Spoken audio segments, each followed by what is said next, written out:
English philosopher Thomas Hobbes said, understanding is nothing else than conception caused by speech, meaning understanding actually and basically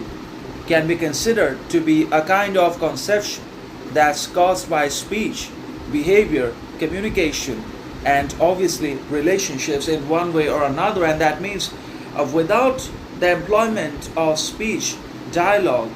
and without also the establishment of relationships, communications, and friendships with other people that always exist around in the modern society, there can be no understanding of any kind, no matter who we are, what we represent, or what we are capable of thinking, doing, or becoming, if we don't have any speech or communications with ourselves as well as with others around,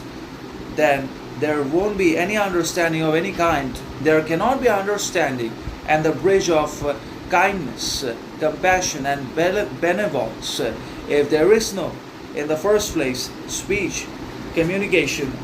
and the employment of dialogue by one person to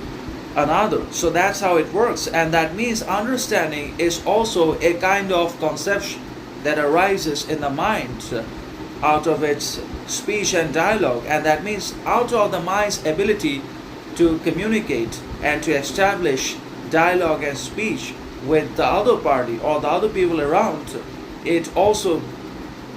builds understanding and bridges the gaps of ignorance, misunderstanding, miscommunication, and also removes frustration, desperation, envy for one another,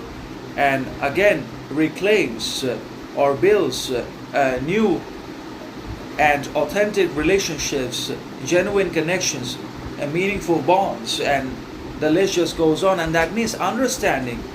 and speech both play a key role and are fundamental, imperative, and necessary to the arrival of understanding, and also the establishment and the ultimate inauguration of kindness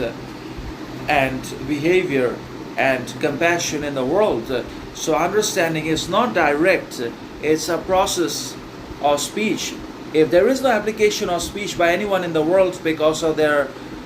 self-obsession, self-possession, or because of their arrogance, ignorance,